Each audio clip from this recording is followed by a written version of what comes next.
Hello everybody, welcome back. Today I'm going to be doing something I have not done before at all. This is a game that most of you have probably heard of before. It is called Universe Sandbox 2. It is a game where, sounds pretty self-explanatory. It's a Universe Sandbox. You can do whatever you want. You have the power of God. You can create whatever you want, destroy whatever you want. You are God of this universe and everything in it. And ignore this warning right here. It's always run very well, and it continues to run very well to this day. So I have not touched this game in years. The last time I played it was back in 2018. I've had this game since 2017, which is when I originally installed it. I got it for my 16th birthday after taking astronomy classes in high school and realizing that this is something I wanted to look into and that it looked fairly interesting and something that I wanted to try out. And it always seemed very interesting to me, the ability to create. I love to create things. I love the idea of making my own universe the way I see fit. So here we're going to start off, which the title of this video is going to be recreating the Proxima Centauri system.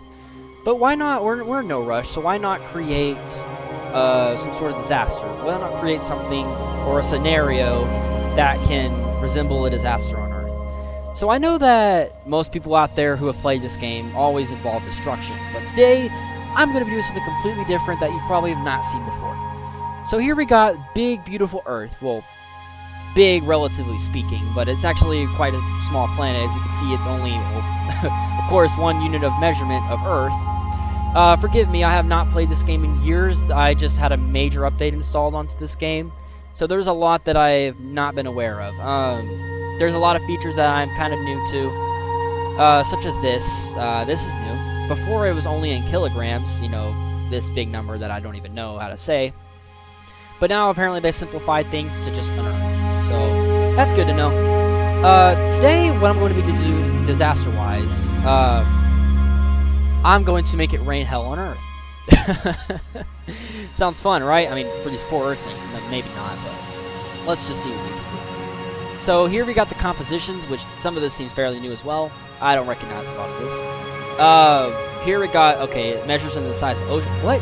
Okay, ocean relative to Earth? What? 96% of the ocean? What happened to the other 4%? Okay, well, I guess that's gone.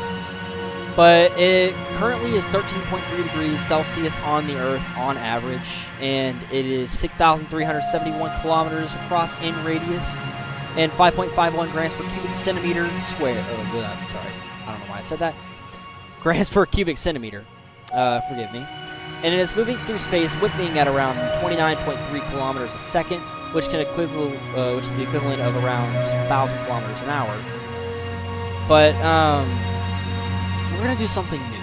We're gonna do something that no channel has done before, which is kind of hard to do nowadays. We're gonna go ahead and lock it in position, which I remember how to do some of these things. I haven't been living under a don't tell me the game crashed. Okay, I thought the game crashed for a second, but apparently not. Whoa, that is new. We have laser here. What? Laser? Well, let's see what that can do.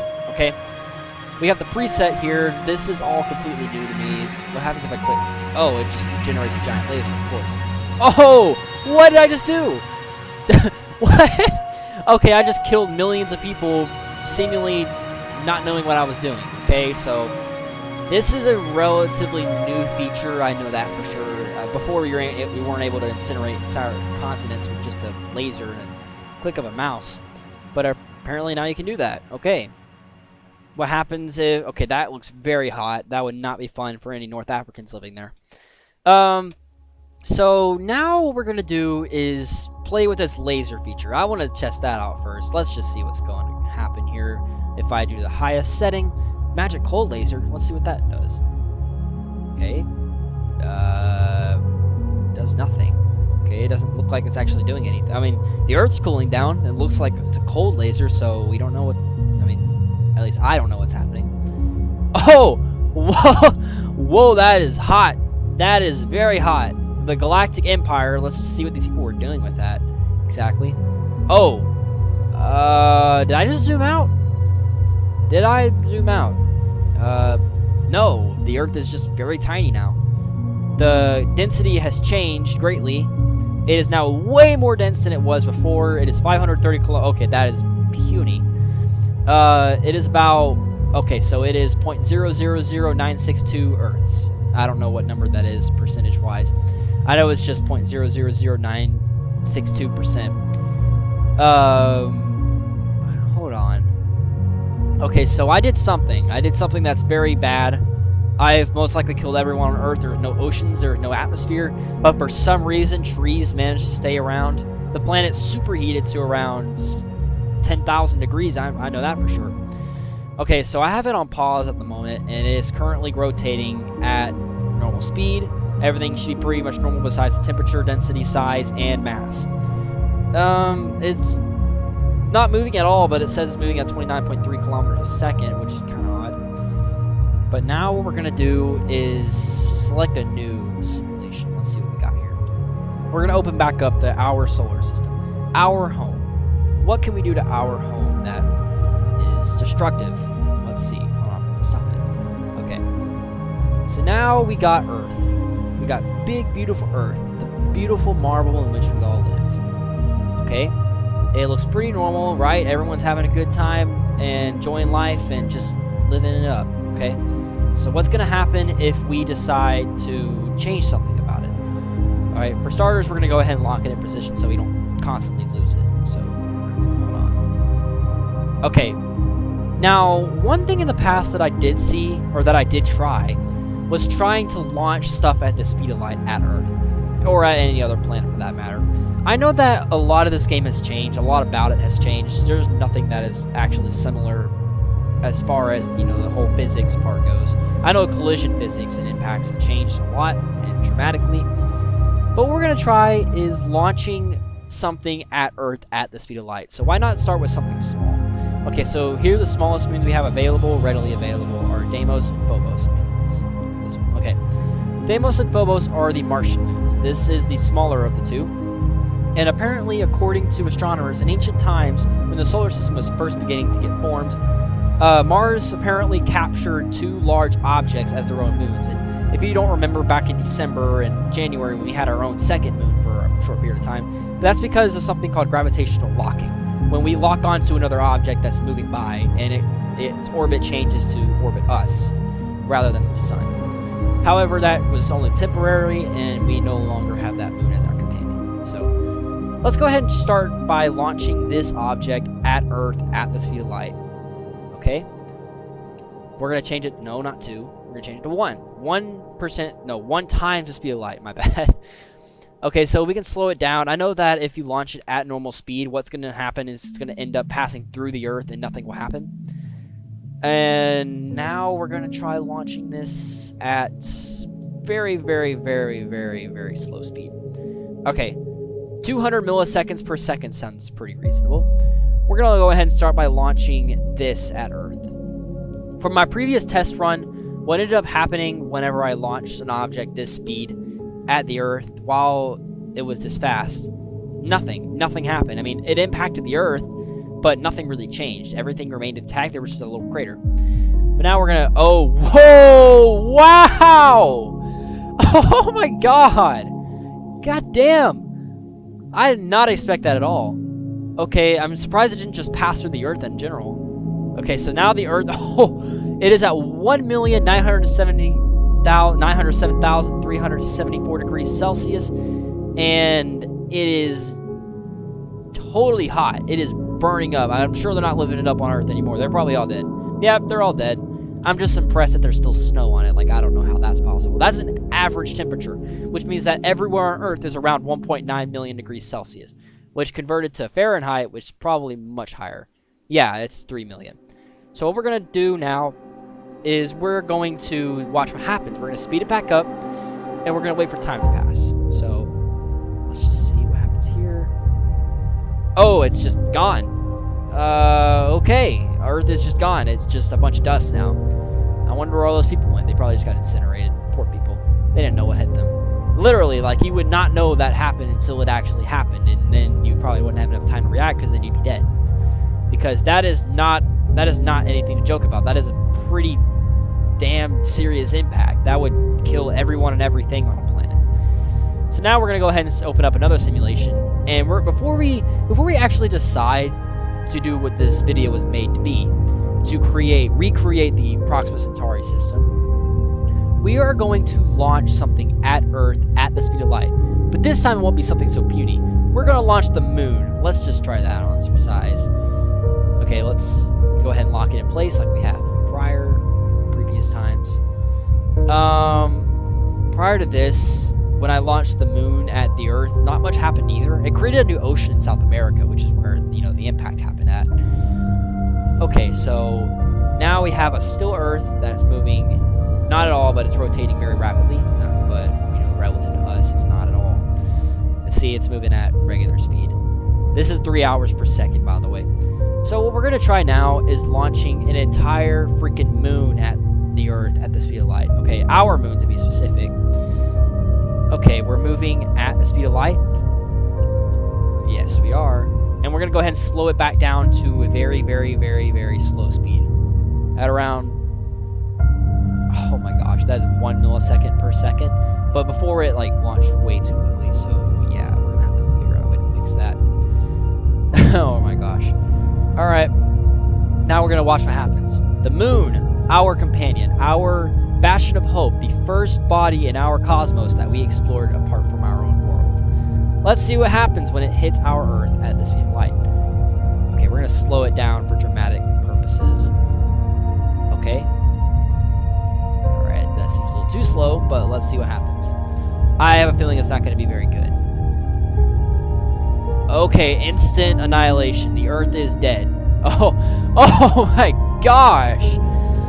Oh, that is not good. Okay, the Earth is immediately changing rotational direction, and it's actually rotating rapidly. It appears to be rotating relative to 5 milliseconds per second. It is rotating noticeably fast. So let's just go ahead and see what is happening here. It is rotating at, whoa, wow, it is rotating at, let's just see, according to usual Earth days, it is rotating 0.0000104 Earth days. Yeah, that is its rotational period. And it still has water, still has landmass, but it is, what? Down to 200, that's absolute zero. How did it get to absolute zero? That makes no, it is moving very fast though. Oh my gosh. Let's just take the position lock off and see what happens. Okay. Now we're gonna try that again. Is it actually moving? No, it's just... it is moving very fast into the direction the moon was going. It is moving still in the minutes, and it's moving noticeably fast. It's going to leave our solar system in like a day. I can guarantee you that. Okay, I don't know what these are. These are just the remnants of Earth, I guess, I suppose. But now it is going to start moving very fast. I have no control over this. It is just gone. Okay, so before we start what we actually were going to do, one more thing. We're going to destroy the solar system. So the last test run I did, I launched a black hole at the solar system. It proved to have interesting results, but it did not have what I quite desired. Nothing actually got destroyed. It just started rotating around it. So, which is entirely possible, by the way. Black holes don't just immediately suck everything up. I mean, they suck up light, so I guess I'm wrong there, like I usually am, but we're going to go ahead and try launching another star. No, we're going to have another star rotated. We're going to make this a binary system. What happens when these two titans that we know as our sun orbit each other? Maybe two. Let's just see what happens. Okay, so we can already see that it's rotating very, very fast. It is moving incredibly quickly on a time scale that we experience. So now what I'm going to do is I'm going to go ahead. Okay, nothing's happening. It's just going to be a binary system. Let's have this be 3 suns. Let's see what happens when we have 3. Oh! Right! That's what happens. It just creates a supernova. That's what happens. Okay. Good to know. I did not expect that at all. That is very surprising. Alright, let's just try something else on for size. One moment. Okay. Okay, I did a thing. I did something. But I paused the simulation and nothing seems to be happening now. Okay, so it's just... yeah, it destroyed everything. Everything and everyone's gone. There's no hope for any life. No hope for any worlds. No exploration. I'm pretty... okay, there's just one sun now. That's it. The other two suns just collided, and now there's a supernova. That's what we have now. That's our remnant. I mean, Earth made it, surprisingly, and it's heating up too. What? Yeah, that sucker's heating up. Oh, actually, it's cooling down now. Never mind. But let's just see what we can do here, what we can accomplish. Okay, now what we're gonna do is what the video is supposed to be about. I'm going to create, first of all, from my own knowledge of what I learned in astronomy class, I'm going to create a solar system. I'm going to create the Proxima Centauri system, which is located about 4.24 light years away from Earth on average. And let's just see what we can do. Let's see if we can, okay, so what I'm going to do is I'm going to create it. And then I'm going to compare it to the actual system. I mean, I'm going to compare it to the actual system. I mean, you can see here that you can actually spawn in the whole system. And I don't want to do that. I want to see what I know first.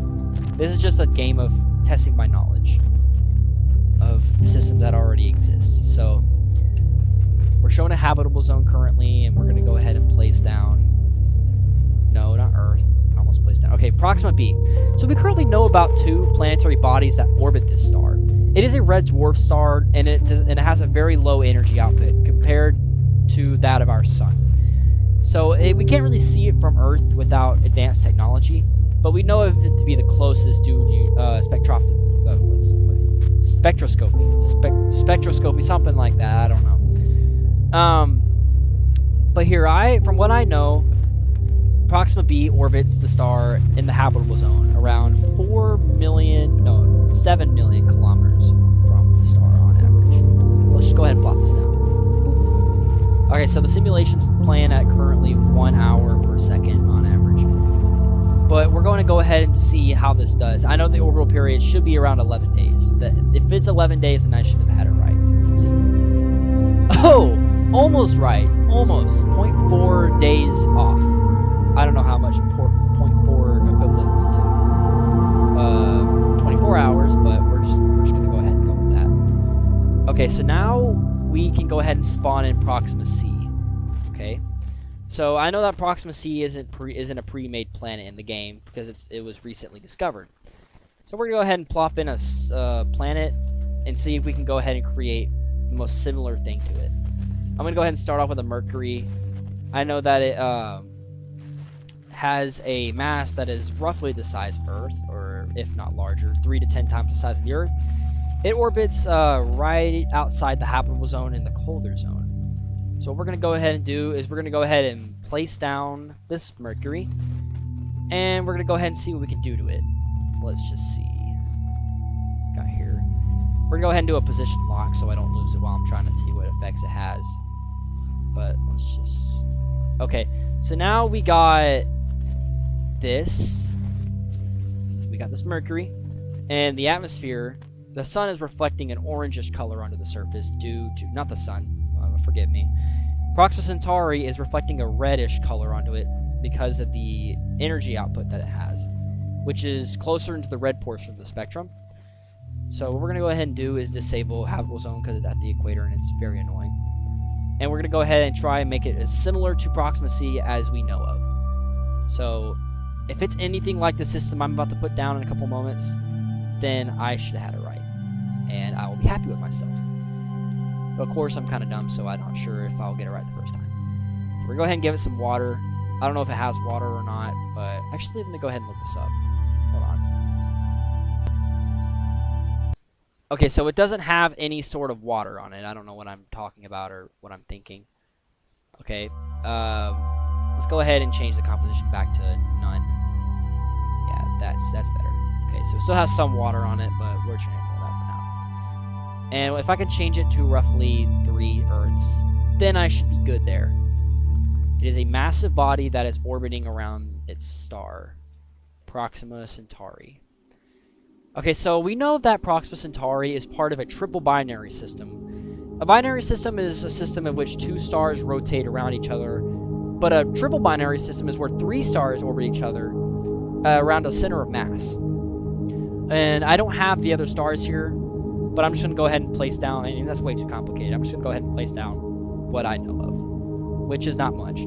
So now we're going to go ahead and put our sun. If I can move it around 4.24 light years away from Proxima B and Proxima C and Proxima Centauri, then I'll be happy with myself. Let's just see what we can do here, though. Okay, so we're going around a light year. Light year is, if I know, it's about 50,000 AUs. Okay, so now we got, hold on. Okay, 4.24, right on the dot. Got it right on the dot, and we're gonna check out our view from Earth, see if we can see it. If we can see it, then I think we did this wrong, but we'll find it out. Okay, we're getting pretty close to an AU. Not really, because we're still in the thousands range. Let's go ahead and place it down. Okay, it's about 1 AU now. Let's just hold on. I gotta have some concentration. Okay, so I know it's about 140 million kilometers away from the sun on average. So that's not hard to know. It's not hard to learn either. So now we got it paused, and we're gonna go ahead and go to Earth and see what it looks like. Okay, so what's weird about this game is that, hey, if you have multiple stars, no matter how far away you are from the other star, you will still get some sort of light effect from it. Because, see, I can't even really see the star. I can't even see Proxima Centauri from this distance, but it's still reflecting sunlight somehow. I don't really know. It's reflecting some sort of light. It's making the surface look very strange indeed. I guess this is what it would look like to be in a binary system. I'm not sure. Also, please do not get angry or upset if my depictions are not as accurate as you hoped.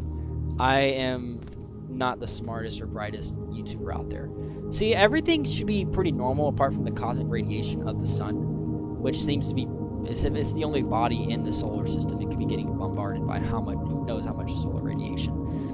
And let's just see what actually ends up happening.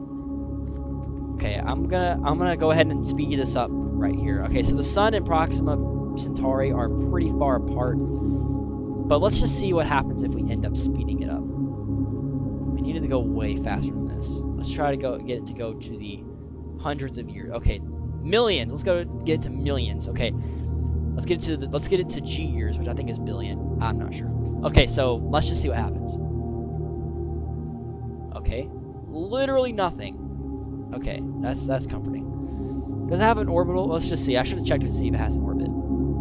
Okay, so it does. It does have an orbit, but it's very, very weird. Okay, let's try something out right quick. Okay, so I tried to see what I can do if I can set up a new simulation, which I'm going to do. I'm going to go ahead and open Proxima Centauri. Hold on, I gotta look at this real quick. Sorry. I know this is not what y'all had in mind. Okay, so a tidally heated moon. What is it? Okay, so that is actually perfect. Oh my gosh. If that was our world, just imagine. We orbited Jupiter and we were on the surface of a moon that was tidally heated to be roughly the heat that a habitable planet needs. So is there a habitable zone around here? I'm not sure. Okay, so it's just called star. It happens to be an explode star. Okay, it looks about, yeah, it's our star. Okay, I created a black hole. That did not mean to do that. Whoa, it just ate up everything. Yeah, and it still has a habitable zone. I don't know how that's possible, but, and I can't seem to actually get any further away than this. I'm at the edge of the simulation. How far am I away? Hold on, let's see. Okay, so I'm like 70 light years. Okay, it's just actually expanding. I think it's just an image. It's an after image, and I can't disable it. It's broken. Oh, damn it. Okay, so this game has some very buggy things sometimes. Like, very buggy things can occur on this game. That's the one thing I'd be careful about. It's a great game. I'll leave a link in the description if you want it, or if you not have it currently. I think you should get it. Anyone who wants this game or likes anything having to do with space, you should definitely get this game. Definitely try it out. Okay, one last thing we're going to do is we're going to actually compare my solar system to this one that I created. Okay, so Proxima Centauri. Okay, so it's orbiting. How many days? Oh, dang. I was 0.5 days off. Yeah, 0.5 days off. I was half a day off. I was 12 hours off. Okay, I could have done better. But there's no Proxima C. Anyways, thank you all for watching, and thank you for joining me on this adventure, exploring back into an old game that I used to play. I hope you all enjoyed, and I hope that you all want to go see the next video that I upload. I am going to come back to this game eventually, but for now, I just want to stay in my zone, my comfort zone, if you know what I mean. I want to stay in the retro zone, at least for a while. I don't think I'm ready to do full-scale Universe Sandbox videos, but I hope you enjoyed this video, and please leave a like and thumbs up if you have not done so. It really helps the channel, it really helps the growth, and it allows me to make more videos and keep doing things like this. And support the channel if you have not done so. Anyways, thank you all for watching, and I'll see you in the next video.